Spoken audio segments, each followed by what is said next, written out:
BRS के कारगुजार सदर के तारक रामाराव ने वज़ीर आला रेवंत रेड्डी को अपनी शदीद तनकीद का निशाना बनाते हुए कहा कि रेवंत रेड्डी ने इंतखाबात से कबल बड़े वादे किए और इख्तिदार में आने के बाद एक बात पर भी कायम नहीं रहे और न ही अपने वादों को पूरा किया। नलगुंडा में मुनक़िदा किसानों के धरना प्रोग्राम से खिताब करते हुए केटीआर ने कहा कि किसानों के कर्ज माफ़ी के मसले पर रेवंत हुकूमत पूरी तरह नाकाम हो चुकी है। उन्होंने इल्ज़ाम लगाया है कि रियासत के जिस गाँव को भी देखें 1/4 कर्ज भी माफ़ नहीं किया गया।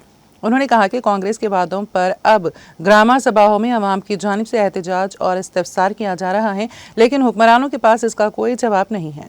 केटीआर ने कहा कि रेवंत रेड्डी इलेक्शन से कबल बड़ी बड़ी बातें कहे थे। उन्होंने कहा कि रेवंत रेड्डी ने कहा था कि इख्तिदार में आते ही एक ही दस्तखत से कर्ज माफ़ कर देंगे। क्या अब कर्जा माफ़ हो गया? किसी भी गाँव के 25% लोगों का कर्ज माफ़ नहीं हुआ है। अगर ये मसला असेंबली में उठाया जाता है तो रेवंत रेड्डी कोई जवाब नहीं दे सकेंगे। जब इनसे कहा गया है कि आइए देखते हैं कि किन देहातों में सबसे कर्जे माफ़ कर दिए गए हैं, तो उस पर कोई जवाब नहीं दिया गया।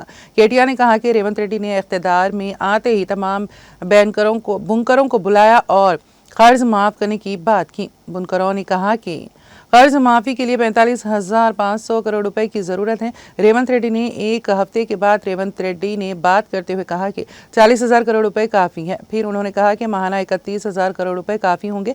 आखिर में जून में काबीना की मीटिंग में उन्होंने फैसला किया कि 26,000 करोड़ रुपए काफ़ी होंगे। कहते हुए बजट में सिर्फ 26,000 करोड़ रुपए मुख्तस किए थे, लेकिन फिर भी कर्ज माफ़ी पर हुकूमत का खर्च 12 करोड़ रुपए से ज़्यादा नहीं हुआ। केटीआर ने कहा कि इसीलिए कह रहा हूं कि 49,000 करोड़ रुपए का 1/4 हिस्सा भी कर्ज माफ़ नहीं किया गया है।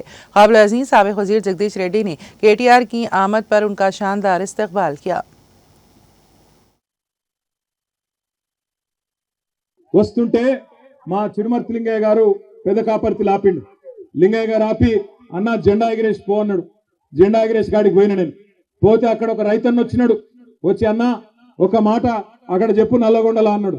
ఏం చెప్పాలి అంటే ఏం లేదన్నా, మేమందరం కూడా నల్లగొండ జిల్లాలో పాలిచ్చే ఆవును వద్దనుకొని తన్నే దున్నపోతుని తెచ్చుకున్నాం, అందుకే మాకు కర్మ పట్టింది అని చెప్పమన్నాడు. ఆయన చెప్పిండు, నేను చెప్తలేను. పెద్ద కాపర్తి రైతు చెప్పిన మాట నేను చెప్తున్నా. పాలిచ్చే ఆవును వద్దనుకొని మరి ఇలా ఎగిరెగిరి తంతున్న దున్నపోతులను తెచ్చుకొని మీద పెట్టుకున్నాం. పెట్టుకుంటే ఏమొచ్చింది మీరు చూస్తున్నారు. నిన్నగాక మొన్న ముఖ్యమంత్రి గారు చాలా గొప్పగా చెప్పిండు. ఏమన్నాడు? 26 జనవరి రాత్రికే 12 గంటలకే టకీ టకీ ఏమని పడతాయి అన్నాడు. పడ్డా టకీ టకీమని పడ్డా పడలేదా?